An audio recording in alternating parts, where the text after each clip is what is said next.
So, I'm going to, I guess, reflect on how it's been working markets. A lot of trial and error, especially in the realm of, well, my specialty, oddities. Don't go to just any small market.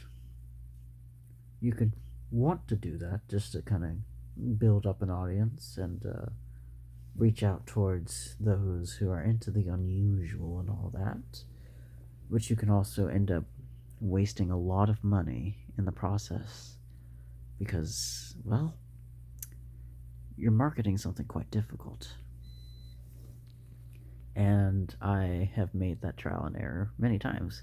I've been invited by friends to, participate in several markets, and as much as I appreciate their invites and, joining in, participating, I'm losing money in the process. And so that is the reality. You can't just do any old market, regardless, even if it was free for you to show up. You might still take quite the bit of loss just from resources, gas, car repair, food, making sure you have enough supplies to put out. Ultimately, can sometimes not be worth it. So sometimes you have to stick strictly to your market, whether it's big locations with a guaranteed audience or whatever. Also, if you're doing markets in the summer, always triple check to make sure that you have water or food or whatever resources that may be of need.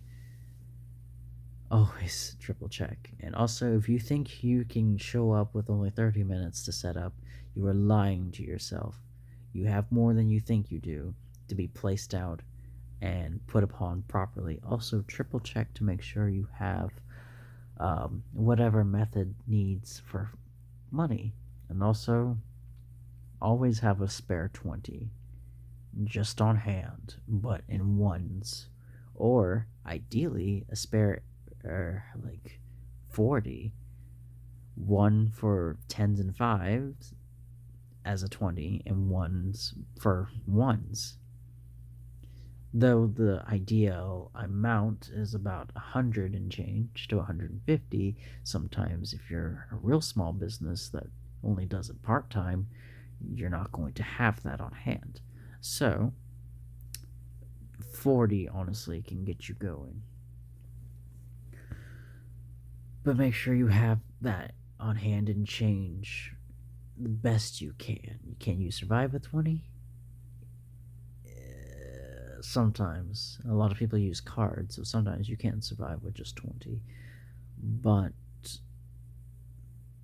please go ahead and get $40 in change if you can. Make sure you have enough food and water packed and ready. Please have tarps. It can be windy. Make sure all your display cases are stable. Sorry, my camera is obviously messed up. Please have tarps. Shelves, anything.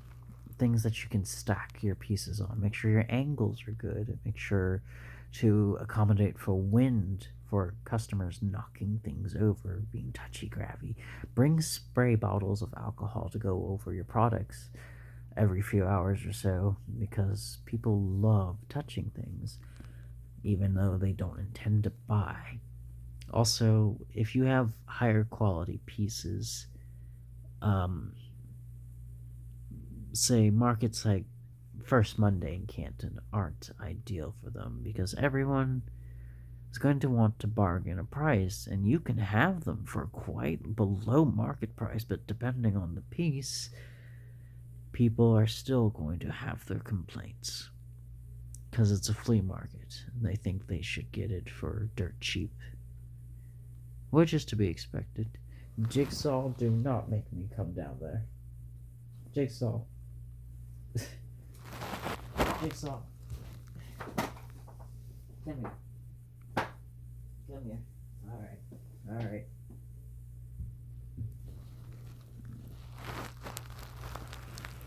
You're going to be in the shot right now. Alright, so yeah, First Monday. Can you do good business there? If it's mainly just antiques and very simple taxidermy, yes. I cut back on my gothy look also because it was just too damn hot to be sitting, scaring customers away, and making that trip extra not worth it. But, say, like, when I did Tyler Celtic Fest, did I scare people away with my simplistic pieces? Yes. Was it kind of funny sometimes? Of course. Did it also kind of make things not worth the gas and the maintenance that came with my car to having to accommodate for it? No. And so, with other people, depending on your products, do those small markets, do the friendly local pieces and places and whatnot. But, and like in my case, I can't do that anymore. I cannot do those small markets. The resources and whatnot, it's just not worth it. Because a tent, like a good quality tent, is going to range you between 100 to 200. A 6-foot table can be about $45. And so if you only need one, you're already looking at close to $200. And then if you have more, you got to accommodate for that. And then there's the actual vendor fee. And then gas. And then making sure you have the storage space for supplies. Having a cart if you need it. Now, have I reached that point yet? No. But I'll be reaching it soon. And just even just having 4 or 5 different Stereolites, that's still going to run you between 50 and 100. And it's just, small markets where you're kind of the odd one out. You're not going to attract more people. You're going to have more people gawk at you. And so, if you're wanting to get into markets and whatnot, be prepared to lose. You're going to lose a lot. Make sure you're ready for that disappointment.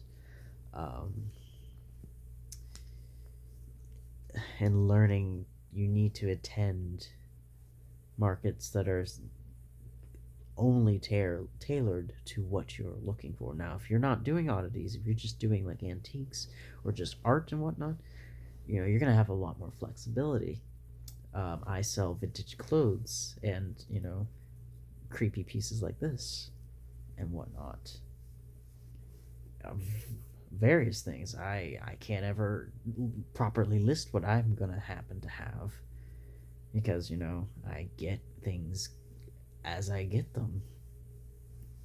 I'm not for the general audience, no matter how much I dial it back. I just have come to accept that I cannot reach the public like I would like to be able to. I can't normalize oddities. And so I can't do small markets anymore unless it's tailored to oddities and having the gas and everything be worth it. Because I ended up having to spend over 100 in repairs because I was at this dirt road market and it just destroyed my car getting stuck in the mud and all that. Yeah, and I only made about close to 300. That shot me in the dark negative 700. And so I've been trying to recover from that. And then even as of recent, my car, just from driving it so much and all this other stuff, I need another good handful of repairs. And going on to these small markets, driving out of town, it's just not worth it. And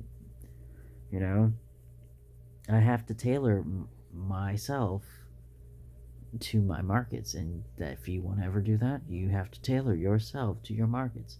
Sorry that I'm kind of low here. Jigsaw is having a time, and I'm just trying to get her to.